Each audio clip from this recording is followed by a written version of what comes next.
Hi guys, welcome back to top 10 movies. இன்னைக்கு நம்ம சேனல்ல 2021 வெளியான ஏ ரைட்டர்ஸ் ஒடிசி அப்படின்னு ரொம்ப சூப்பரான ஃபேண்டசி அட்வென்ச்சர் கலந்த ஒரு தரமான கதையை பத்தி பார்க்க போறோம். ஏற்கனவே நிறைய சேனல்ஸ் இந்த படத்தை ரிவ்யூ பண்ணிருக்காங்க.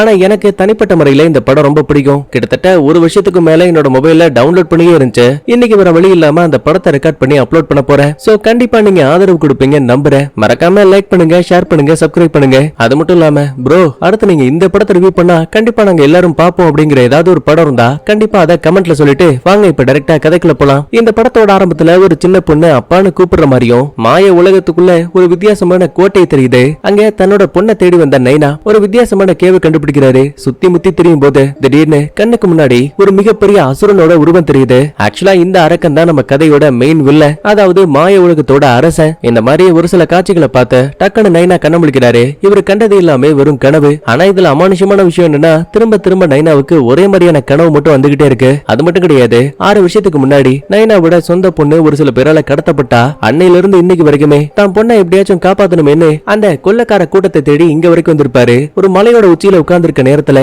கண்ணுக்கு முன்னாடி ஒரு கண்டெய்னர் லாரி வந்துட்டு இருக்கு. உடனே ஹீரோ கையில ஒரு 3 கல் எடுத்து கரெக்டா குறி வச்சு அந்த லாரியோட கண்ணாடியை பார்த்து அடிப்பாங்க. நிலத்தடு மாதிரி கொள்ளக்கார பசங்க லாரியை கொண்டு போய் அங்க இருக்க பாறையிலேயே முட்டிட்டானுங்க. அதுக்கப்புறமா கையில கட்டையோட வந்த ஹீரோ 2 பேர்ல ஒருத்தனை தூக்கி போட்டு அட்டி நடிக்கிறான். உண்மையை சொல்றா, 6 வருஷத்துக்கு முன்னாடி என்னோட பொண்ணை நீதானே கடத்தின, அவ இப்ப எங்க இருக்கான்னு கேள்வி கேட்கும் போது பின்னாடி இருந்த இன்னொரு கொள்ளக்கார டப்புன்னு கம்பியை வச்சு ஹீரோவோட மண்டையிலேயே அடிச்சிட்டு 2 பேரும் அந்த இடத்தை விட்டு எஸ்கேப் ஆயிடுவாங்க. சரி, அவங்கள பிடிக்கலாமே நினைக்கும் போது கண்டெய்னருக்குள்ள இருந்து வித்தியாசமான சத்தம் கேக்குது. சந்தேகத்துல அந்த கதவை டப்புன்னு உடைச்சு பார்க்கும் போது உள்ள ஒரு 6 சின்ன குழந்தைகளை கூண்டுக்குள்ள போட்டு அடைச்சு வச்சிருக்கானுங்க. உடனே அவங்கள காப்பாத்திட்டு தன்னோட பொண்ணு உள்ள இருக்காளான்னு தேடி பாக்குறான். ஆனா நினைச்ச மாதிரி யாரும் இல்ல. ஓராம் புள்ளைய காப்பாத்த முடிஞ்ச தன்னால தான் புள்ளைய காப்பாத்த முடியலன்னு அதே இடத்துல உட்கார்ந்து அழ ஆரம்பிக்கிறான். அடுத்த கொஞ்ச நேரத்துக்கு அப்புறமா அங்க போலீஸ்காரங்க வந்துட்டாங்க. சந்தேகப்படுற வகையில ஹீரோ, வேன், உள்ள இருக்க குழந்தைங்க இது எல்லாத்தையும் பார்த்ததுமே நம்ம ஹீரோ தான் இந்த குழந்தைங்க எல்லாத்தையும் கடத்திட்டான்னு சொல்லிட்டு பேச்சுவார்த்தையே இல்லாம அவனை கைது பண்ணிட்டு அங்கிருந்து கிளம்பிடுவாங்க. அப்ப மறுபடியும் ஹீரோவுக்கு தான் பொண்ணு மியாவை பத்தி ஒரு சில இல்யூஷன் வருது.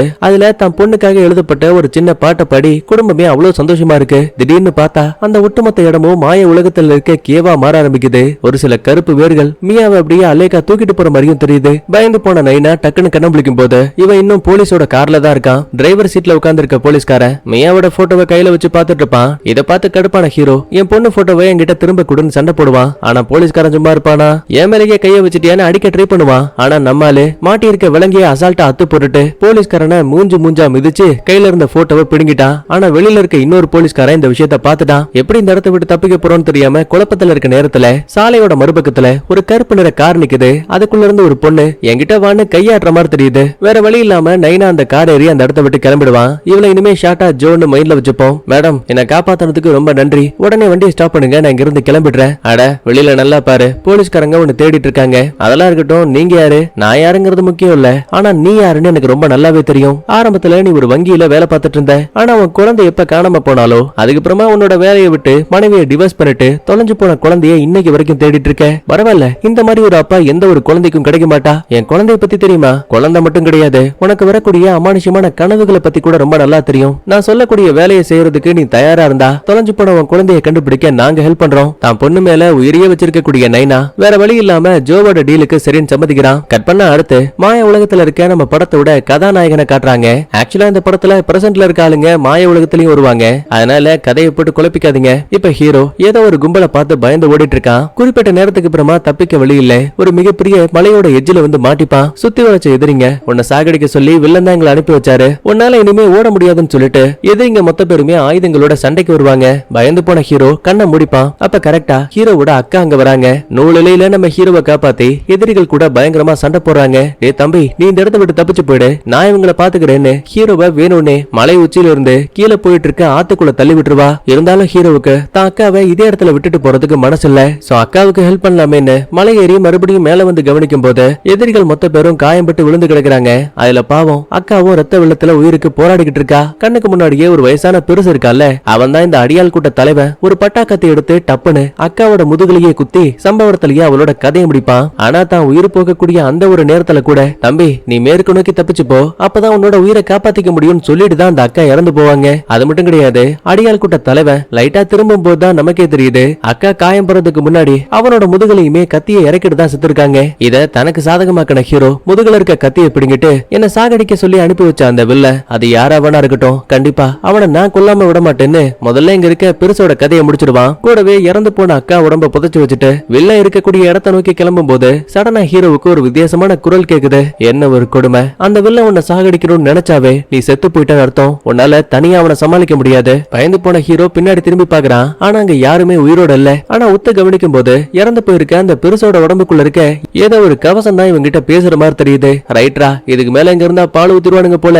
எதுக்கு வம்புன்னு பயந்துகிட்டு ஓடும் போது சடனா பெருசு உடம்புக்குள்ள இருந்த உடல் கவசம் டக்குன்னு பிரிஞ்சு ஹீரோவோட உடம்புல ஒன்னா கலந்துருச்சு. இவனும் பிரிக்கலாம் ட்ரை பண்றான், ஆனா அவனால முடியல. நெஞ்சு பகுதியில ஒரு வித்தியாசமான கண் தெரியுது. இப்ப அது ஹீரோ கிட்ட பேசவும் ஆரம்பிக்குது. பல வருஷங்களா அந்த வயசான உடம்புக்குள்ள இருந்து ரத்தத்தை உறிஞ்சதால கடந்த 40 ஆண்டுகளா நான் தூக்கத்துக்கு போயிட்டேன். ஆனா இப்ப உன்னோட ரத்தம் என் மேல ஒரு துளி பட்டதுமே தூக்கத்துல இருந்த எனக்கு விடுதலை கிடைச்சாச்சு. என்ன பார்த்து நீ பயப்பட தேவையில்ல, நான் ஒரு ஒட்டுண்ணி, ஒரு ரத்தம் தான் எனக்கான உணவு. நீ வில்லனை சாகடிக்க போறல, கவலைப்படாத. அங்க போறதுக்கான வழியை நானே காட்டுறேன். அதுக்கு பதிலா நான் எப்பவுமே உன் உடம்போட ஒட்டிப்பேன். என்ன இந்த டீலுக்கு ஓகேவா? பதிலுக்கு ஹீரோவும் சரின்னு சொல்ல இப்ப அந்த கவசத்தை கூட்டிக்கிட்டு இங்க இருந்து கிளம்ப ஆரம்பிக்கிறான். கட் பண்ணா பிரசன்ட்ல இருக்க நைனா ஜோ கூட பக்கத்துல இருக்க ஒரு பெரிய கம்பெனிக்கு வந்திருக்கா. மேடையில ஒரு ஆள் பேசிட்டு இருக்கான்ல, இவன் அந்த அப்ளிகேஷன்லாம் தயாரிக்கக்கூடிய ஒரு நிறுவனத்தோட சிஇஓ. நம்ம ஷார்ட்டா ஓனர் பையன் மைண்ட்ல வச்சுப்போம். புதுசா ஏதோ ஒரு அப்ளிகேஷனை லான்ச் பண்ண போறான். இப்ப அதுக்காக தான் இவ்வளவு பெரிய மீட்டிங் போயிட்டு இருக்கு. அப்பதான் சந்தேகத்துல நைனாவும் உண்மையாவே என் பொண்ணை கண்டுபிடிக்க முடியுமா இல்ல ஏற்கனவே கண்டுபிடிச்சாச்சு. ஒரு பட்டன் அமுக்கும் போது டிவியில ஒரு 5 பொண்ணுங்களோட போட்டோ தெரியுது. பாத்தியா,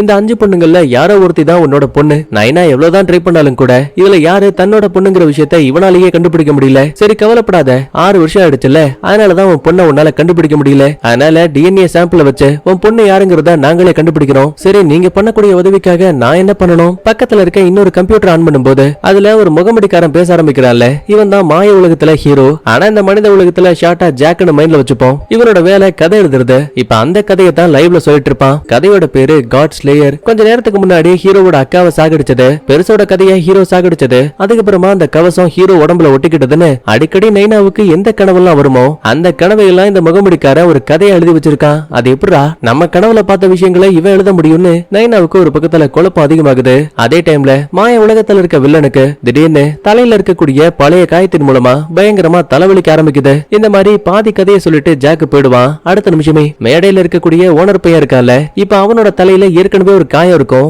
இப்ப அது மூலமா இன்னும் தலைவலிக்க ஆரம்பிக்குது. சுருண்டு அதே இடத்துல கீழே விழுந்துருவான். மறுபடியும் கண்ண முழிச்சவன் ஜோ கிட்ட செமையா கோவப்படுறான். இந்த முறை அந்த பைத்தியக்கார ஜாக்கு கதையில என்ன மாற்றத்தை உருவாக்கினா, மாய உலகத்தோட வில்லனுக்கு தலைவலி வந்துச்சுன்னு சொன்னா அடுத்த நிமிஷமே உங்களுக்கும் தலைவலி வந்துருச்சு, விளங்குச்சு போ, கூடிய சீக்கிரமே அவனோட கதையை முடிச்சாகணும். தலைவரே அதெல்லாம் இருக்கட்டும், இந்த வேலைக்காக எதுக்காக நைனாவை கொண்டு வர சொன்னீங்க? என்ன இங்க இருக்கக்கூடிய நைனா எதெல்லாம் கனவுல பாக்குறானோ அது எல்லாத்தையும் ஏற்கனவே அந்த ஜாக்கு கதையை எழுதி வச்சிருக்கான். அது மட்டும் இல்ல, நைனாவுக்கு தனித்துவமான நிறைய திறமைகளும் இருக்கு. அதுக்கப்புறமா வெளியில வந்த ஜோவும் இந்த பருப்பா சுத்தி வளைக்காம நேரா விஷயத்துக்கு வரேன். கொஞ்ச நேரத்துக்கு முன்னாடி பார்த்தோமே ஜாக்கு அவன் எழுதக்கூடிய கதையில வில்லன்னு ஒரு கதாபாத்திரம் இருக்கு. அவனுக்கு உடம்பு சரியில்லை, அப்படி இல்லைன்னா யாரு கூடயாவது சண்டை போட்டான் அப்படின்னா அது நிஜ உலகத்துல இருக்க இந்த ஓனர் பையனுக்கு பாதிப்பை ஏற்படுத்துது. ஏங்க சும்மா போய் சொல்லாதீங்க, கதையில நடக்கக்கூடிய விஷயங்கள் எப்படி நிஜ உலகத்துல பிரதிபலிக்கும் அதுதான் எங்களுக்கும் புரியாத புதிரா இருந்துச்சு. அப்பதான் வினோதமான கனவுகள் யாருக்காச்சும் வருதான்னு இன்டர்நெட்ல மொபைல ஹேக் பண்ணி செக் பண்ண ஆரம்பிச்சோம். அப்பதான் நீ உன்னோட மருத்துவருக்கு உன் கனவுகளை பத்தி ஒரு மெசேஜ் அனுப்பினல, அதை தெரிஞ்சுக்கிட்டோம். அதுக்கப்புறமா உன்னை தேடி கண்டுபிடிச்சு காப்பாத்தி இங்க கொண்டு வந்த. பிரச்சனை அது மட்டும் கிடையாது, இன்னும் 3 நாளைக்கு அப்புறமா அந்த ஜாக்கு எழுதிக்கிட்டு இருக்க கதையை மொத்தமா முடிக்க போறான். ஒருவேளை மாய உலகத்துல அந்த வில்லன் இறந்து போயிட்டான்னு கதை முடிவுக்கு வந்தா நிஜ உலகத்துல இருக்க எங்களோட பாசும் இறந்து போயிடுவாரோன்னு பயப்படுறாரு. அதனால நாங்களும் அந்த ஜாக்கு கதை எழுத கூடாதுங்கிறதுக்காக சட்டப்பூர்வமா கேஸ் போட்டோம். ஆனா அது எதுவுமே வேலைக்கு ஆகல. இப்ப நேரடியா எங்களால அவனை தாக்கவும் முடியாது. சோ உன்னோட உதவி தேவை. கடைசியா நீ ஒரு கொள்ளைக்கார கும்பல தூரத்துல இருந்து கற்களை பயன்படுத்தி அட்டாக் பண்ணல, அப்ப உனக்குள்ள இருக்க திறமை ரொம்ப அபரிவிதமானது. ஆக்சுவலா இது லட்சத்துல ஒரு சிலருக்கு மட்டுமே இருக்கக்கூடிய சக்தியில ஒண்ணு. நீ மட்டும் கிடையாது, உன்ன மாதிரியே இன்னும் ஒரு சில பேரு நாங்க லேப்ல வச்சு ஆராய்ச்சி பண்ணிட்டு இருக்கோம். சோ உன் பொண்ணு உனக்கு வேணும்னா நீ அந்த ஜாக்கை எங்களுக்காக சாகடிக்கணும். இவங்க சொல்லக்கூடியது உண்மையோ பொய்யோ எதுவா இருந்தாலும் சரி, தான் பொண்ணோட உயிர் மட்டும் தான் முக்கியங்கிற காரணத்தால அந்த ஜாக்கை சாகடிக்கிறதுக்கு இவனும் சரின்னு சம்மதிக்கிறான். அதுக்கப்புறமா ஒரு கப்பல் ஏறி கொஞ்சம் கொஞ்சமா அந்த ஜாக் இருக்க இடத்துக்கு போயிட்டு இருப்பான். அப்ப மறுபடியும் லைவ்ல ஜாக்கு கதையை கண்டினியூ பண்ண ஆரம்பிக்கிறான். அதை ஹெட்போன் மூலமா ஹீரோவும் கேட்டுட்டு இருப்பான். நைனா எப்படி கப்பல்ல போயிட்டு இருக்கானோ அதே மாதிரிதான் ஜாக்கும் கப்பலை பிடிச்சு கொஞ்சம் கொஞ்சமா அந்த வில்ல இருக்கக்கூடிய கோட்டையை நோக்கி போயிட்டு இருக்கான். அடுத்து இப்ப ஜாக்கோட வீட்டை காட்டுறாங்க. வழக்கம் போல கதை எழுதி முடிச்சுட்டு நேரா வெளியில வந்தவன் அபார்ட்மெண்ட்ல இருக்க பசங்க கூட ஒன்னா சேர்ந்து விளையாட ஆரம்பிக்கிறான். என்னதான் தற்போதைக்கு சிரிச்சாலும் கூட இவன் வாழ்க்கையில நிம்மதின்னு ஒண்ணு கிடையவே கிடையாது. 30 வயசு ஆனாலும் கூட தன்னை நல்லா பாத்துக்கிறதுக்கு மனைவி கிடையாது, அம்மா அப்பா கிடையாது, ஏன் இருக்கிற வீட்டுக்கு வாடகை கொடுக்க கூட கஷ்டம். இப்படி இருக்க பட்சத்துல ஜாக்கு பக்கத்துல இருக்கக்கூடிய ஒரு நூலகத்துக்கு வரான். இவனை பின்னாடியே ஃபாலோ பண்ணிக்கிட்டு நைனா நைனாவும் அங்க வந்துட்டான். ஆனா அடுத்த கொஞ்ச நேரத்துல அந்த ஜாக்கே பக்கத்துல வந்து, யோ யாரையா நீ, இதுக்கு என்ன ஃபாலோ பண்றேன்னு கேட்பான். நிலைமைய சமாளிக்கிறதுக்காக, சார் நான் உங்களோட பெரிய ஃபேன். அப்படியா, நிஜமாவா சொல்ற? ஆமா சார், உங்களோட கதை என்ன எனக்கு ரொம்ப பிடிக்கும், அதுக்காக தான் உங்களை ஃபாலோ பண்ணிட்டு இவ்வளவு தூரமா வந்தேன். அப்படியா, நீங்க எந்த ஊரை சேர்ந்த ஆளு? இவன் ஊரு பேரை சொன்னதும் போதும் என்ன பார்க்க அவ்வளவு தூரத்துல இருந்து வந்தீங்களான்னு இவனே வாய புலகுறான். சரி அதெல்லாம் இருக்கட்டும், என்னோட கதைகள்ல உங்களுக்கு பிடிச்ச கதை எது, எந்த கதாபாத்திரம் பிடிக்கும்னு கேட்பான். உடனே இவனும் காட்ஸ் லேயர்னு ஜோ சொன்ன அந்த கதையோட பேரை சொல்லிடுவான். அப்ப சடனா ஜாக்குக்கு கதையை இன்னும் இம்ப்ரூவ் பண்றதுக்கு ஒரு ஐடியா வருது. அதனால இவன் லேப்டாப்ல வேலை பார்த்துட்டு இருப்பான். இதுக்கடையில ஹீரோவுக்கு ஜோ கிட்ட இருந்து ஒரு கால் வருது. என்ன ஏதுன்னு தனியா வந்து பேசும்போது, ஆமா நீ என்ன பண்ணிட்டு இருக்க, உன் பேக்ல கல்லு கிடக்குல்ல, அதை வச்சு அவனோட கதையை முடிச்சிட்டு ஒழுங்கா வெளியில வர, அதை விட்டுட்டு சும்மா கதையை பத்தி பேசிட்டு இருக்க. ஹலோ மேடம், கொலை பண்றது கொய்யா காப்பாய்க்கிற மாதிரி ஈஸி கிடையாது. போன்ல இருந்துகிட்டு நீங்க எல்லாத்தையும் பேசாதீங்க, எனக்கு கொஞ்சம் டைம் கொடுங்க, நான் அவனோட கதையை முடிக்கிறேன்னு சொல்லிட்டு போனை கட் பண்ணிட்டு பின்னாடி திரும்பி பார்த்தா அந்த ஜாக் அங்க இருந்து கிளம்பிடுவான். பின்னாடியே ஃபாலோ பண்ணிட்டு வந்த நைனாவை பார்த்ததுமே ஜாக் பக்கத்துல வந்து உன் பேர் என்னன்னு கேட்பான். பதிலுக்கு இவனும் காங்மேன் அப்படின்னு சொல்லுவான். அப்பதான் நைனாவுக்கு பின்னாடி ஒரு கார் வேகமா வரக்கூடிய விஷயத்தை கவனிக்கிறான். கரெக்டா மேல இடிக்க போற நேரத்துல ஜாக் உள்ள பூந்து நைனாவை பிடிச்சபடி அங்க இருக்க படிக்கட்டுல விழுந்துருவான். அப்பதான் காரை ஓட்டிட்டு வந்தாலும், பசங்களா உங்களுக்கு எதுவும் ஆகலையே, யோ இடிக்கிற மாதிரி வந்துட்டு என்னையா பேச்சு உனக்கு, மன்னிச்சிருப்பா நான் போலீஸ்க்கு கால் பண்ணிருக்கேன், அவங்க சீக்கிரமே இங்க வந்துருவாங்க. இங்கதான் நைனா கார்ல அந்த ஓனர் பையனோட கம்பெனி சிம்பிள் ஒட்டி இருக்க விஷயத்த கவனிக்கிறான். ரைட்ரா, இதுக்கு மேல இங்க இருந்த ஆபத்துன்னு சொல்லிட்டு துண்டை காணும் துணியை காணும்னு பையன் எஸ்கேப் ஆயிடுவான். ஆனா அப்பதான் நம்ம ஜாக் ஒரு விஷயத்த கவனிக்கிறான். நைனா கீழே விழுந்த வேகத்துல அவனோட கனவுகளையும் தான் பொண்ணை பத்தியும் எழுதி வச்ச ஒரு புத்தகத்தை அதே இடத்துல விட்டுட்டு போயிடுவான். எதர்ச்சியா அதை எடுத்து படிக்கக்கூடிய ஜாக்குக்கு நைனாவுக்கு வந்த கனவுகளை புக்ல இருக்க விஷயத்த பார்த்து இவன் தன்னோட கதைய இன்னும் கொஞ்சம் பெருசாக்கலாங்கிற ஐடியாவுக்கு வரான். கட் பண்ண அடுத்து மாய உலகத்துல இருக்க ஹீரோவை காட்டுறாங்க. இப்ப அவன் வில்லனுக்கு சொந்தமான ஒரு நகரத்துல இருக்கான். அங்க இருக்கக்கூடிய மக்கள் ஏதோ ஒரு காரணத்தால திருவிழா மாதிரி கொண்டாடிக்கிட்டு ஊர்வலமா போயிட்டு இருப்பாங்க. சந்தேகத்துல ஒரு பெரியவரை கூப்பிட்டு, ஐயா இங்க என்ன நடக்குதுன்னு கேட்பான். தம்பி கவசம் எல்லாம் அணிஞ்சிட்டு வந்திருக்க, உனக்கு இன்னுமா விஷயம் தெரியல, இங்க எல்லாருக்குமே கடவுளா வாழக்கூடிய வில்லனுக்காக தான் இந்த மிகப்பெரிய திருவிழாவே நடக்குது. அது மட்டும் கிடையாது, ஊர்வலத்தோட முடிவுல உனக்கு ஒரு மிகப்பெரிய அதிர்ச்சி காத்திருக்கு. என்ன ஏதுன்னு புரியாம ஹீரோ அந்த பெரியவர் கூட போகும்போது கண்ணுக்கு முன்னாடி ஒரு மிகப்பெரிய சிலை இருக்கு. அதை பார்த்து ஊர் மக்கள் வணங்குறாங்க. சோ இங்கதான் ஹீரோவுக்கு ஒரு விஷயம் புரியுது. இவன் தன்னோட அக்காவோட இறப்புக்கு பழிவாங்க வந்திருப்பான்ல ஒரு வில்ல, அவனோட உருவம் தான் இங்க சிலையா வைக்கப்பட்டிருக்கு. கூடவே அவன் ஒரு மனுஷன் இல்லங்கிற விஷயத்தையும் இப்பதான் புரிஞ்சுக்கிறான். மெதுவா அந்த சிலையோட கைகள் பக்கத்துல இருக்க இன்னொரு நகரத்தை பார்த்து திரும்பும் போது இவ்வளவு நேரமா அமைதியா இருந்த ஊர் மக்கள் கையில ஆயுதங்கள் எடுத்துக்கிட்டு அந்த நகரத்தை தாக்குறதுக்கு ரெடியாகிறாங்க. ஆக்சுவலா வில்லனோட கட்டுப்பாட்டுக்கு கீழே மொத்தமா 18 நகரங்கள் இருந்திருக்கு. ஆனா வில்ல எந்த நகரங்கள் பக்கமா கைய நீட்டுறானோ அவங்கள மீதி இருக்க நகரத்தை சேர்ந்தவங்க மொத்தமா அழிச்சிருவாங்க. இப்ப அதே மாதிரி 16 நகரங்கள் அழிக்கப்பட்டாச்சு. மீதி 2 நகரம் மட்டும்தான் இருக்கு. அதுல ஒண்ணு அழிக்கிறதுக்காக தான் தன்னோட ஆளுங்களை ஏவி விடுவான். ஆப்போசிட்ல இருக்க ஆளுங்க சும்மா இருப்பாங்களா? தடுப்பு சுவர்ல இருந்து பயங்கரமா அட்டாக் பண்ணுவாங்க. இது மூலமா வில்லனோட ஆளுங்க நிறைய பேர் காயம்பட்டுருவாங்க. ஆனா வில்ல நினைக்கிறத விட ரொம்ப ஆபத்தானவன். தன்னோட ஆளுங்களை பயன்படுத்தி வானத்துல டிராகன் வடிவத்துல பலூன்களை பறக்க விடுவான். அது மேல இருக்கக்கூடிய ஆளுங்க எக்கச்சக்கமான எண்ணெய் டின்களை எதிரிகளோட நகரத்துக்குள்ள பூந்து அங்க எங்கன்னு தூக்கி போடுவாங்க. அது மட்டும் கிடையாது, நூத்துக்கணக்கான தீ அம்புகளை கரெக்டா எதிரி நகரத்தை பார்த்து தூக்கி போடும் போது ஏற்கனவே கீழே விழுந்து சிதறி போன எண்ணெய்கள் இருக்குல்ல, அது மேல அந்த நெருப்பு பட்டு ஒட்டுமொத்தமா அந்த நகரமே தீ பிடிச்சு எரிய ஆரம்பிக்குது. பாவம் ஹீரோவால இதெல்லாம் பார்க்க மட்டும்தான் முடியுதே தவிர உள்ள பூந்து யாருக்கும் உதவி பண்ண முடியல. ஏன்னா இவன் உள்ள பூந்தானா இவனோட அடையாளம் வெளி உலக மக்களுக்கு தெரிஞ்சு போயிரும். கூடவே உயிருக்கு ஆபத்து வந்துரும். கட் பண்ணா அடுத்த நாள் காலையில விடியுது. நெருப்பெல்லாம் அணைஞ்சதுக்கு அப்புறமா எதிரி நகரத்துக்குள்ள வந்த வில்லனோட ஆளுங்க எஞ்சி இருக்கக்கூடிய செல்வங்களை திருடிக்கிட்டு இருக்கானுங்க. கூடவே மிச்ச மீதி உயிரோட இருக்கக்கூடிய மக்கள் இருப்பாங்கல்ல, அவங்களையுமே பாரபட்சம் இல்லாம வெட்டி சாகடிச்சிருவானுங்க. திடீர்னு அப்ப சிகப்பு காஸ்டியூம் போட்ட ஒரு சில போர் வீரர்கள் அங்க வராங்க. இவங்களை பார்த்ததுமே சின்ன சின்ன சோல்ஜர்ஸ் எல்லாம் இந்த கவச மனிதர்களுக்கு மரியாதை கொடுக்கறாங்க. பயந்து நடுங்குறானுங்க. ஆனா வந்த பயபுள்ளைங்க சங்க ஊதிட்டு அமைதியா அங்க இருந்து கிளம்பிடுவாங்க. ஹீரோவுக்கு யாரு விடுங்க, எதுக்காக இங்க வந்தாங்கன்னு ஒண்ணும் புரியல. அடுத்து இதே டைம்ல ஹோட்டல்ல இருக்கக்கூடிய நைனா தூக்கத்தை விட்டு கண்ணம் விழிக்கும் போது முன்னாடி எந்த ஜோ உட்கார்ந்திருக்கா. வாமா என் புண்ணியவதி, என்னையும் ஜாக்கையும் காரை வச்சு இடிக்க பார்த்தானே, அது உன்னோட ஆள் தானே? அது மட்டும் கிடையாது, என் போனை ஹேக் பண்ணி நாங்க என்ன பேசுறோம்னு ஒட்டு கேட்டிருக்க. பதிலுக்கு ஜோ கடுப்பாகி, ஏண்டா கொடுத்த வேலையை பார்க்காம நீ தப்பு பண்ணிட்டு இப்ப என்கிட்ட கேள்வி கேட்கிறியான்னு நைனாவை புடிச்சு அடி அடி நடிக்கிறா. அங்க இருக்க தண்ணி தட்டுக்குள்ள தலையை மூழ்கடிச்சு அவனுக்கு மரண பயம் தான் என்னன்னு காட்டுவா. ஒரு நிமிஷம் மிரண்டு போன நைனாவும், எனக்கு ஒரே ஒரு வாய்ப்பு கொடு, அந்த ஜாக்கோட கதையை முடிச்சிட்டு நானே உனக்கு கால் பண்றேன். அப்ப கரெக்டா ரிசப்ஷன்ல இருந்து கால் வருது. நைனாவை பாக்குறதுக்காக ஜாக் அங்க வந்திருக்கான்னு உடனே விஷயம் தெரிஞ்சு நைனா ஒண்ணுமே நடக்காத மாதிரி கீழே வந்துருவான். ஜாக்கு கிட்ட என்னாச்சு, நீ எப்படி இங்க வந்தன்னு கேட்டா, லாஸ்டா ஆக்சிடென்ட் ஆகும்போது நீ இந்த புக்கை விட்டுட்டு வந்துட்ட, இதுல நீ தங்கி இருக்க ஹோட்டலோட அட்ரஸ் இருந்துச்சு, அதை வச்சுதான் புக்கை உங்ககிட்ட திரும்ப கொடுக்கலான்னு வந்தேன். இந்த மாதிரி பேசிக்கிட்டே 2 பேரும் நடப்பாங்க. அப்ப ஜாக்க பாருங்களேன், உன் புக்ல இருந்த கதை ரொம்ப நல்லா இருந்துச்சு, அதனால என்னோட கதையவே நான் ஃபுல்லா மாத்திட்டேன். ஆமா புக்ல இருக்க கதையை நீ எங்க படிச்ச? பதிலுக்கு நைனா கடுப்பாகி, டேய் என் அனுமதி இல்லாம இதுக்கடா என் புக்கை படிச்ச? அட மன்னிச்சிருப்பா, அது படிச்சாச்சு முடிச்சாச்சு, இப்ப அதை பத்தி எதுக்கு பேசிட்டு இருக்க? அதுக்கப்புறமா நைனாவும், நான் புக்ல எழுதியிருந்த எல்லாமே என்னோட என்னோட கனவுல பார்த்த விஷயங்கள். சரி பரவாயில்ல விடு, என் கதை நல்லபடியா உருவானா போதும்னு சொல்லிட்டு இவன் பேசிக்கிட்டே அங்க இருக்க கல்ல அடுக்கி வச்சிட்டு இருப்பான். அப்ப நைனா கோவத்துல கீழே கிடக்கிற கல் எடுத்து ஜாக்கோட கதையை முடிக்கலான்னு பாக்கும்போது அவன் அந்த கல்லையே வாங்கி வரிசையா அடுக்கி வச்சிட்டு இருக்காங்க.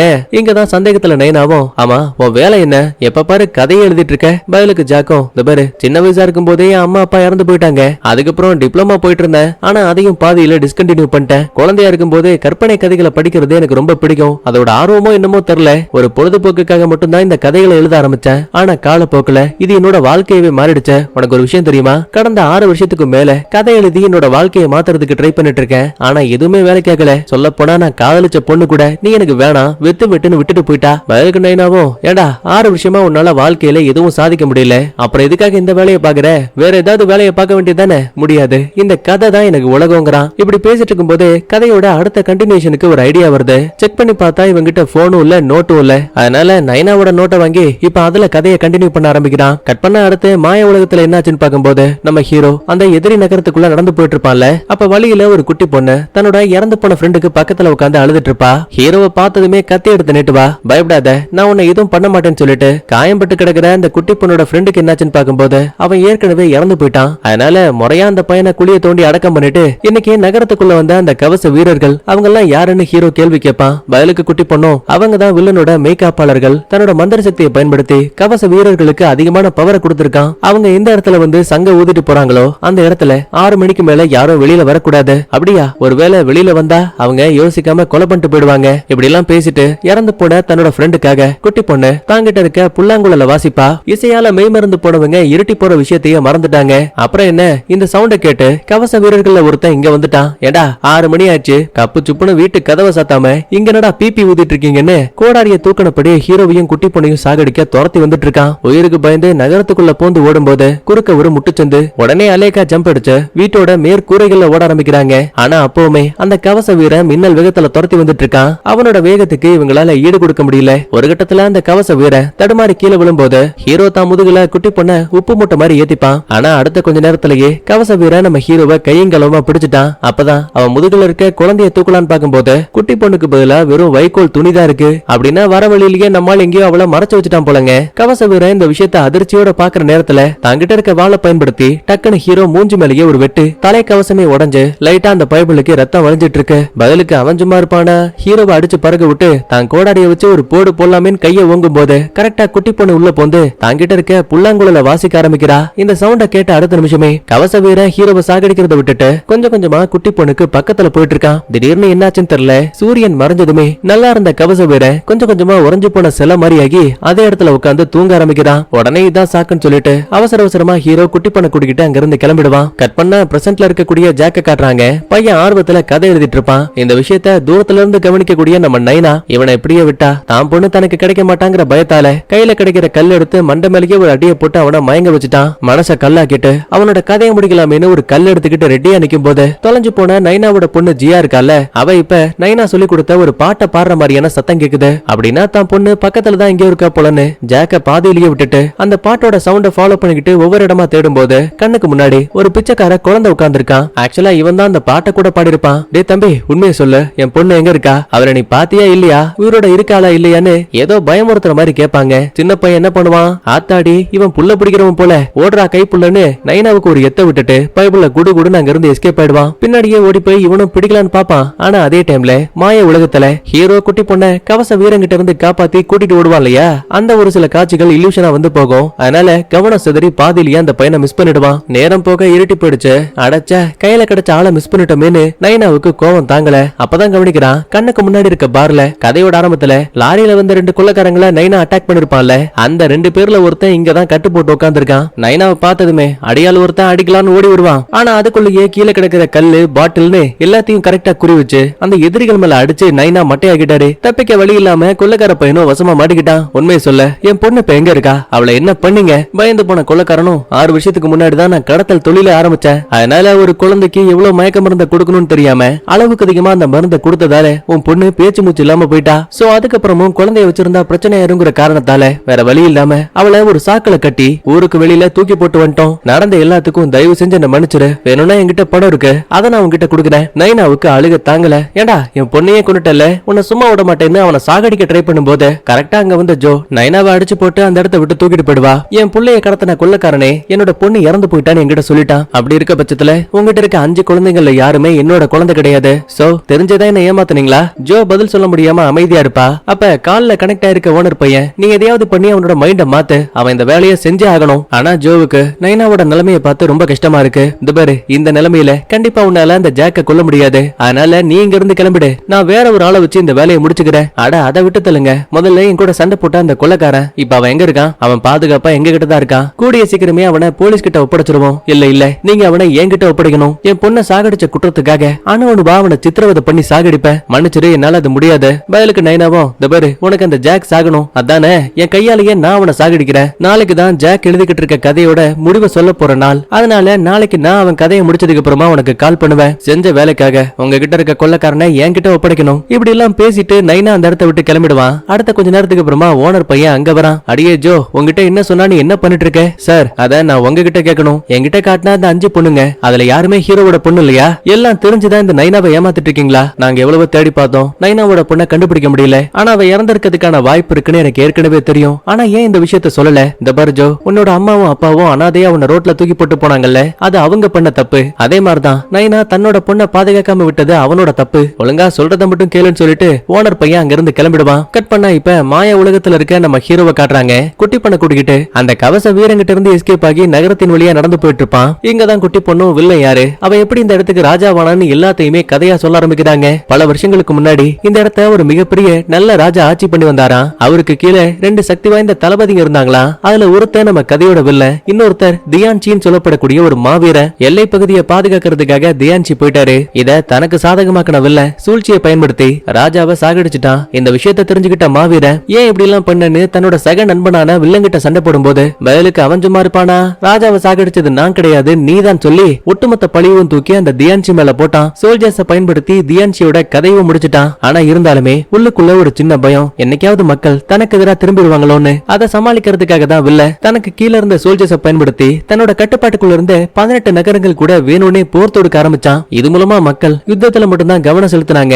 இந்த வில்லனை பத்தி பெருசா யோசிக்கவே இல்ல. அதுக்கப்புறமா நிறைய மந்திர தந்திரங்களை கத்துக்கிட்டு வில்ல தன்னை ஒரு கடவுளா மாத்திக்கிட்டான்னு ஒரு புராண கதை இருக்கு. ஆனா இப்ப வரைக்கும் அது உண்மையா பொய்யான்னு எதுவும் தெரியாது. ஏன்னா வில்லனை நேரடியா பார்த்த யாரும் இப்ப வரைக்கும் உயிரோடையும் இல்ல. இப்படி எல்லாம் பேசிக்கிட்டே ஹீரோவை கூட்டிக்கிட்டு தன்னோட வீட்டுக்கு வரா. அங்க ஒரு சில ஓவியங்கள் வைக்கப்பட்டிருக்கு. பாத்தீங்களா, இதான் என்னோட அம்மா. எப்ப வில்ல ஆட்சியில அமர்ந்தானோ அப்பவே பசி பட்டினி. சோ உணவு தேடி இரவுல என் அம்மா அப்பா வெளியில போனாங்க. ஆனா அதுக்கப்புறம் திரும்ப வரவே இல்ல. வில்லன் மூலமா நகரம் அழிக்கப்பட்டதால அவங்களுக்கு இங்க இருக்கக்கூடிய ஓவியங்கள் தேவை. ஏன்னா அதை தங்கத்துக்கு நிகரா மதிக்கிறாங்க. இன்னும் கொஞ்ச நேரத்துல அவங்க இங்க வந்துருவாங்க. நம்ம 2 பேரோட உயிருக்கும் ஆபத்து. இப்படி சொல்லி வாய கூட முடல எக்கச்சக்கமான அடியாளுங்க கையில ஆயுதங்களோட நேரா நம்ம குட்டி பொண்ணோட வீட்டுக்கே வந்துட்டாங்க. ஆனா குட்டி பொண்ணு இதெல்லாம் பார்த்து பயப்படல. தாங்கிட்ட இருக்க ஒரு குட்டி கத்தி எடுத்து சண்டைக்காக தயாரா நிக்கும் போது ஹீரோ சும்மா இருப்பானா? இவனும் சண்டை போடலான்னு ரெடி ஆயிடுவான். அப்பதான் கொஞ்சம் கொஞ்சமா தூங்கிட்டு இருந்த நம்ம கவச வீரன் கண்ண முழிக்கிறான். எப்பாடே, நீ சாவ போறது கன்ஃபார்ம் ஆயிடுச்சு போலயே. வாழ்வோ சாவோ, சண்டை போடாம நான் இதையும் முடிவெடுக்க மாட்டேன்னு ஹீரோ தயாரா நிக்கும் போது வானத்துல இருந்து மழை பொழிய ஆரம்பிக்குது. கட் பண்ணா இப்ப நிஜ உலகத்துல இருக்க ஜாக்க காட்டுறாங்க.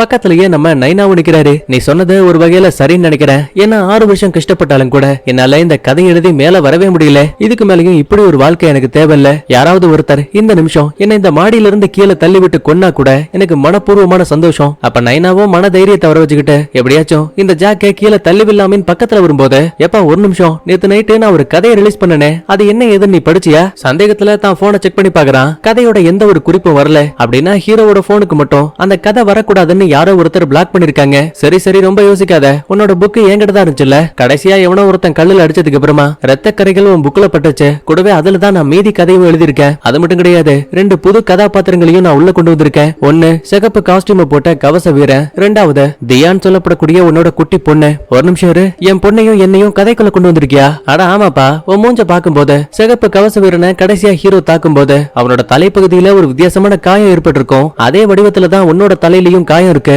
இப்ப இந்த விஷயத்தை கேட்டதுமே நைனாவுக்கு சம ஷாக்கு. ஏன்னா நடந்த எல்லாத்தையும் திரும்ப நினைச்சு பார்க்க ஆரம்பிக்கிறான். கவச வீரன் கதாபாத்திரத்தை நம்ம நைனாவுக்கு எழுதியிருந்தா மாய உலகத்துல ஹீரோவையும் குட்டி பொண்ணையும் துரத்துனதுக்கான காரணம் அவங்களை சாகடிக்கிறதுக்காக இல்ல, ஹீரோ கூடயே ஒன்னா இருந்த அந்த குட்டி பொண்ணை காப்பாத்துறதுக்காக தான். சந்தேகத்துல நைனாவும் முந்தைய கதையெல்லாம் படிச்சு பார்த்துட்டு, ஏப்பா லாஸ்டா ஹீரோவை வெட்ட போன அந்த கவச வீரன் எந்த காரணத்தால மயங்கி போனா? பதிலுக்கு ஜாக்கும் கதைக்குள்ள இருக்க குட்டி பொண்ணு தங்கிட்ட எப்பவுமே ஒரு புல்லாங்குழல வச்சிருப்பா. அந்த இசையை வாசிச்சதுக்கு அப்புறம் தான் கவச வீரன் மயங்கி போயிருப்பான். அப்படின்னா அந்த இசைக்கும் கவச வீரனுக்கும் பொண்ணுக்கும் ஏதோ ஒரு தொடர்பு இருக்கு. அதாவது நிஜ உலகத்துல தொலைஞ்சு போன நைனாவோட பொண்ணுக்கும் இங்க இருக்க நைனாவுக்கும் பாட்டு மூலமா ஒரு சின்ன கனெக்ஷன் இருக்குல்ல, அதே மாதிரிதான் மாய உலகத்துல இருக்க அந்த கதாபாத்திரங்களுக்கும் புல்லாங்குழல் மூலமா ஒரு பிணைப்பு இருக்கு. இதை தெரிஞ்சுக்கிட்ட நைனாவும், இந்த பாரு, நீ எழுதக்கூடிய கதை சாதாரணமானது கிடையாது. உனக்குள்ள இருக்க ஏதோ ஒரு மேஜிக்கல் பவரால ஒவ்வொரு வரிகளுக்கும் நிஜ உலகத்துல உயிர் கிடைக்குது. அப்படி இப்படின்னு ஆரம்பத்துல இருந்து இப்ப வரைக்கும் நடந்த எல்லாத்தையுமே ஜாக் கிட்ட சொல்லிடுவான். பதிலுக்கு அவனும், இப்ப நான் என்ன பண்ணணும், எப்படி இந்த கதையை முடிக்கணும்னு கேட்பான். பதிலுக்கு நைனாவும், கதைப்படி என் பொண்ணும் ஹீரோவும் மாய உலகத்துல எதிரிகளால சூழப்பட்டிருக்காங்க. இந்த நேரத்துல நீ ஏதாவது பண்ணா மட்டும்தான் அவங்கள அந்த பிரச்சனையில இருந்து காப்பாத்த முடியும். என்ன பண்றதுன்னு புரியாம குழப்பத்துல இருக்க நேரத்துல டக்குன்னு அந்த ஒற்றைக்கண் அரக்கனை பத்தி ஞாபகம் வருது. அதே டைம்ல மழை பெய்யறதால ஜாக்கு தடுமாறி கீழே விழுற மாதிரி போயிடுவான். நல்ல வேளை நம்ம நைனா தான் உள்ள புந்து அவனை காப்பாத்துவாரு. உங்க உதவிக்கு நன்றி, இதுக்கப்புறம் கதை எழுதுற வேலையை நான் பாத்துக்கிறேன்னு ஜாக் ஒரு பக்கத்துல உட்காந்துருவான். அப்பதான் நைனாவும் ஓனர் பையனுக்கு கால் பண்ணி, இதுக்கப்புறம் நீ சொன்ன மாதிரி அந்த ஜாக்கை என்னால சாகடிக்க முடியாது. என் பொண்ணு நிஜ உலகத்துல இறந்து போனாலும் சரி, மாய உலகத்துல அவளை நான் பாதுகாத்தே தீருவேன். உன்னால முடிஞ்சதை பாத்துக்கோன்னு சொல்லிட்டு போனை கீழே தூக்கி போட்டு உடைச்சிருவான். அடுத்து மாய உலகத்துல இருக்க ஹீரோ உடம்போட ஒட்டி இருக்கக்கூடிய அந்த ஒற்றைக்கண் அரக்கன் பேச ஆரம்பிக்கிறான். உன்னோட ரத்தத்தை நான் குடிச்சதால நீ இல்லாம இனிமே என்னால வாழ முடியாது. அதனால எதிரிகள் கிட்ட இருந்து நான் உன்னை பாதுகாக்கிறேன்னு நொடி பொழுதுல நம்ம ஹீரோ உடம்பு விட்டு வெளியில தனியா பிரிஞ்சு வந்து பட்டாக்கத்திய பயன்படுத்தி ஒட்டுமொத்த எதிரிகளையும் வெட்டி வீழ்த்துது. இந்த அரக்கனோட வேகத்துக்கு முன்னாடி ஒருத்தனாலையும் ஈடு கொடுக்க முடியல. மொத்த பேரும் சம்பவ இடத்துலயே அழிஞ்சு போயிடுவானுங்க. அதுலயும் ஒரே ஒரு குட்டி பையன் மட்டும் மிச்சம் இருப்பான். அவனையும் வெட்டி சாகடிக்கலாமே நினைக்கும் போது கரெக்டா ஹீரோ உள்ள புந்து வேணான்னு சொல்லுவான். அடுத்த நிமிஷமே ஓங்கப்பட்ட கை பாதியிலேயே நிக்குது. இதான் சாக்குன்னு அந்த குட்டி பையன் அந்த இடத்த விட்டு போட ஒற்றைக்கண் அரக்கனுக்கு ஒன்னும் புரியல. உன்னால என்ன கண்ட்ரோல் பண்ண முடியுமா? இல்ல, இப்படி எல்லாம் நடக்க கூடாதுன்னு சொல்லிட்டு நம்ம ஹீரோவையே வெட்டலான்னு பாப்பான். பயத்துல இவன் கைய வச்சு மறைக்கும் போது இப்ப அந்த ஒற்றைக்கண் அரக்கனும் அதே மாதிரியே பண்ணிட்டு இருக்கான். சொல்ல போனா ஹீரோ உடம்பை எப்படி எல்லாம் அசைக்கிறானோ அதுக்கேத்த மாதிரியே அதுவும் அசைச்சிட்டு இருக்கு. கடந்த 400 வருடங்களா யாராலையும் என்ன கட்டுப்படுத்த முடியல. உன்னால கட்டுப்படுத்த முடியுதுன்னா நீ ஒரு தெய்வீக ரத்தம். இப்ப நான் என்ன பண்ணா என்ன விடுவேன்? கால்ல விழு. சரி, விழுந்து தொலைறேன்னு அந்த ஒற்றைக்கண் அரக்கன் ஹீரோவோட கால்ல விழுந்து கதறி எழுதிட்டு இருக்கு. சரி சரி, ரொம்ப கெஞ்சாத, என் ரத்தத்தை வேற குடிச்சிட்ட, இனிமே நீ என்னோட சகோதர மாதிரி வா, வந்து உடம்புல ஒட்டிக்கோன்னு சொல்ல ஒற்றைக்கண் அரக்கன் மறுபடியும் கவசமா மாதிரி ஒட்டிப்பான். இதே டைம்ல ஜாக்கும் நைனாவும் மீதி கதையை எழுத ஆரம்பிக்கிறாங்க.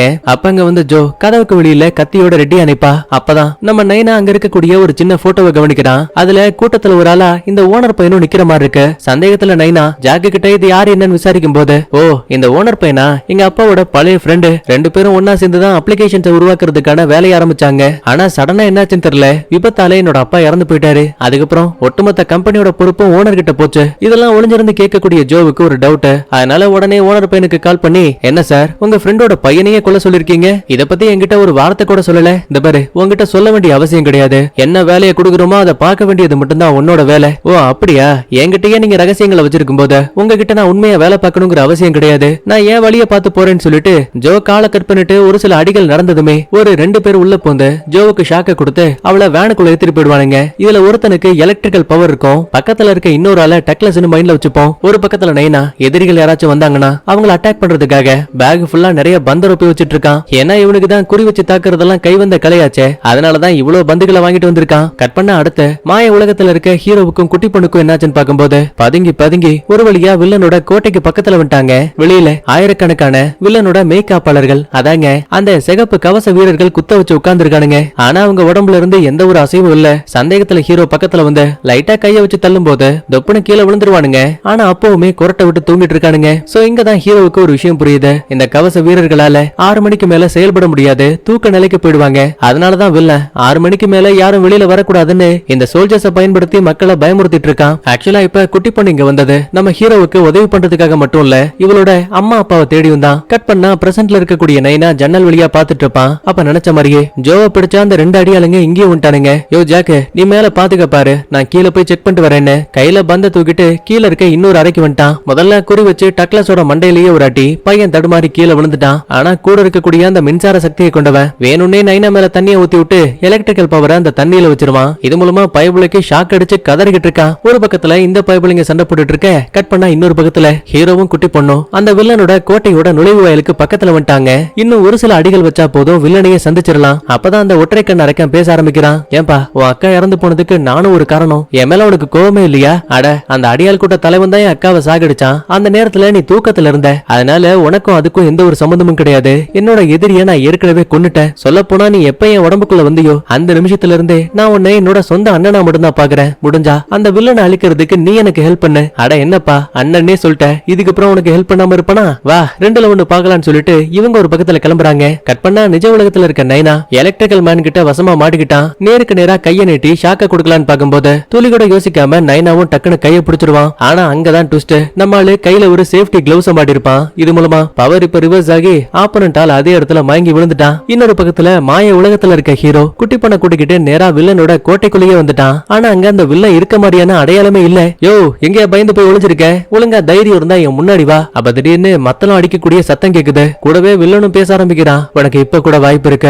இந்த இடத்த விட்டு தப்பிச்சு போயிடுன்னு. அடச்சி என்ன பார்த்து பயந்து ஒளிஞ்சிருக்கியா? அடச்சி முன்னாடி வான்னு மறுபடியும் ஹீரோ பேசும்போது குட்டி பொண்ணு எதையோ உன்னை பார்த்து ஷாக் ஆகுறா. எப்பாடி கொஞ்சம் அங்க பாரு. இவ்வளவு நேரமா நமக்கு கேட்ட சத்தம் மத்தளம் கிடையாது, அது அந்த வில்லனோட இதய துடிப்பு சத்தம். என்ன ஏதுன்னு ஹீரோவும் திரும்பி பார்க்க நல்லா 60-70 அடி உயரத்துல படு பயங்கரமா அந்த வில்லன் உட்கார்ந்துட்டு இருக்கான். அவனோட நெற்றி பகுதியில ஒரு வித்தியாசமான வாளும் சுருக்கப்பட்டிருக்கு. நேரா ஹீரோவுக்கு பக்கத்துல வந்து முகத்தை பார்த்த அடுத்த நிமிஷமே உன்னை என்னால அடையாளம் கண்டுபிடிக்க முடியுது. என் கையால பல வருஷங்களுக்கு முன்னாடி கொல்லப்பட்ட தியான்ஜி அவனோட சொந்த பையன் தான் நீ. அப்படின்னா அந்த நல்ல தளபதியோட பையன் தான் ஹீரோ போல.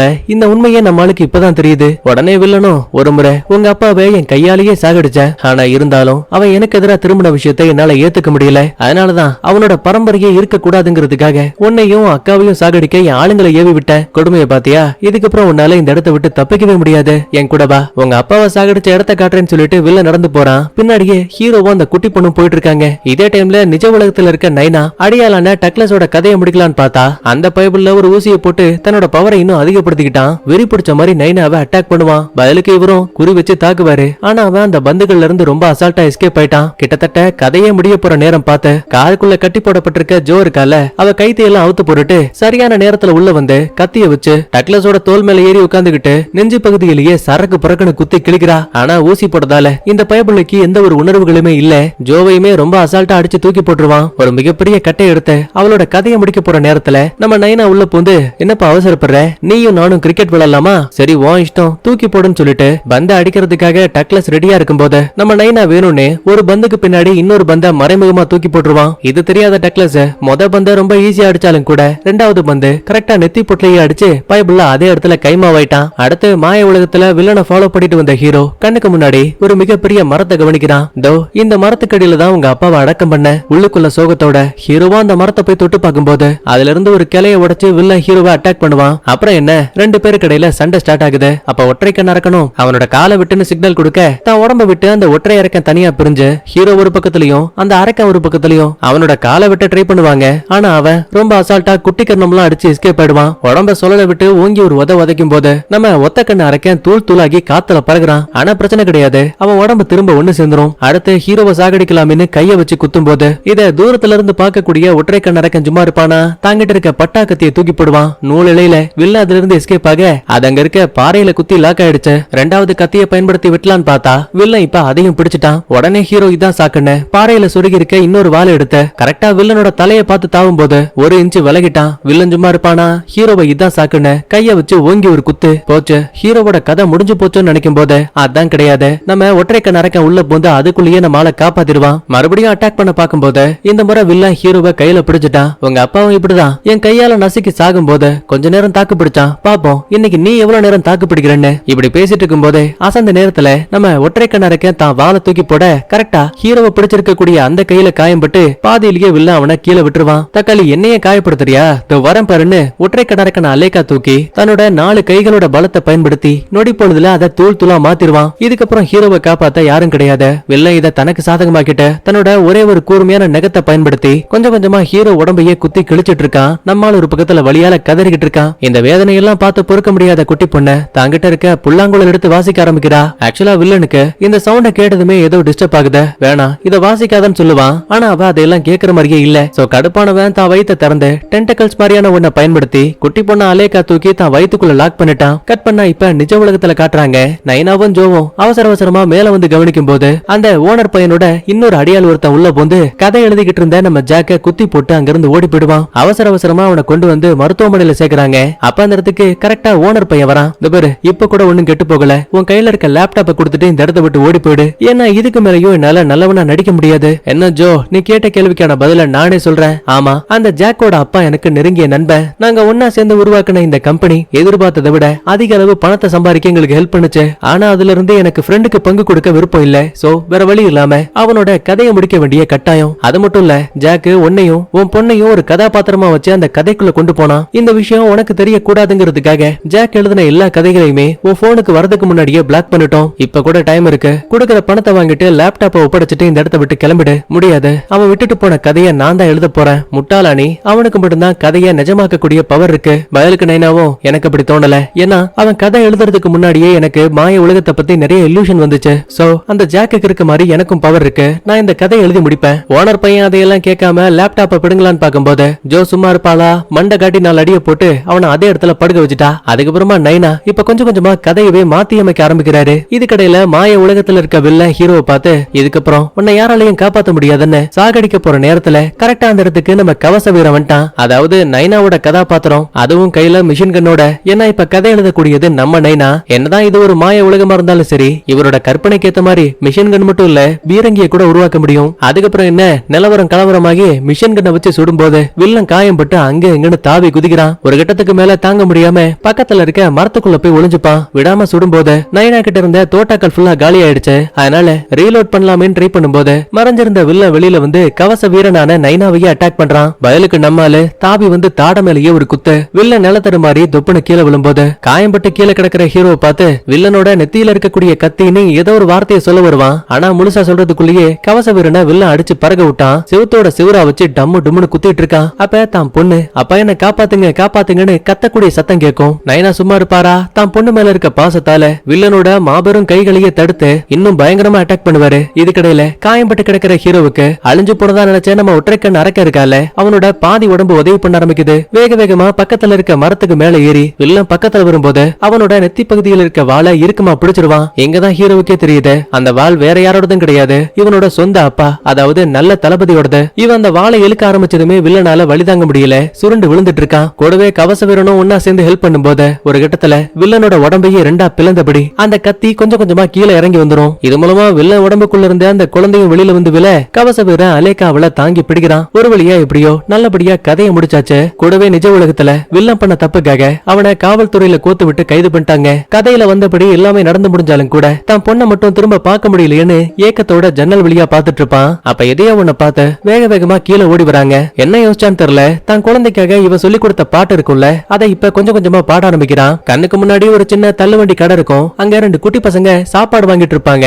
அதுல ஒரு குட்டி பையன் நம்ம நைனா ஒரு சீன்ல பார்த்த பிச்சைக்கார குழந்தை. ஆனா அவனுக்கு பக்கத்துல இருக்கக்கூடிய இன்னொரு பொண்ணு நம்ம நைனா பாடின பாட்டை கேட்டு கொஞ்சம் கொஞ்சமா திரும்புறா. அப்பதான் இவனுக்கே தெரியுது 6 வருஷத்துக்கு முன்னாடி நைனா தொலைச்ச பொண்ணுதான் இப்ப கதைப்படி திரும்ப கிடைச்சிருக்கா. இத பார்த்து மனுஷனுக்கு ஆனந்த கண்ணீர். இதே டைம்ல மாய உலகத்துல இருக்க குட்டி குழந்தை தனக்கு முன்னாடி இருக்க கவச வீரனோட தலை கவசத்தை எடுத்துட்டு, அப்பா என்ன காப்பாத்த ஏன்பா உங்களுக்கு இவ்வளவு நேரம் ஆச்சுன்னு கேப்பா. பதில் சொல்ல முடியாம நைனா கதறி அழுக. அப்படியே அந்த இடத்துல 2 பேரும் ஒண்ணு சேர்ற மாதிரி காட்டி படத்தை முடிக்கிறாங்க. நான் சொன்ன இந்த கதை தெளிவா புரிஞ்சிருக்கும் நம்புறேன். சரி, ஓகே, அடுத்த ஒரு சூப்பரான தர மனப்படத்தோட வரங்க. பாய்.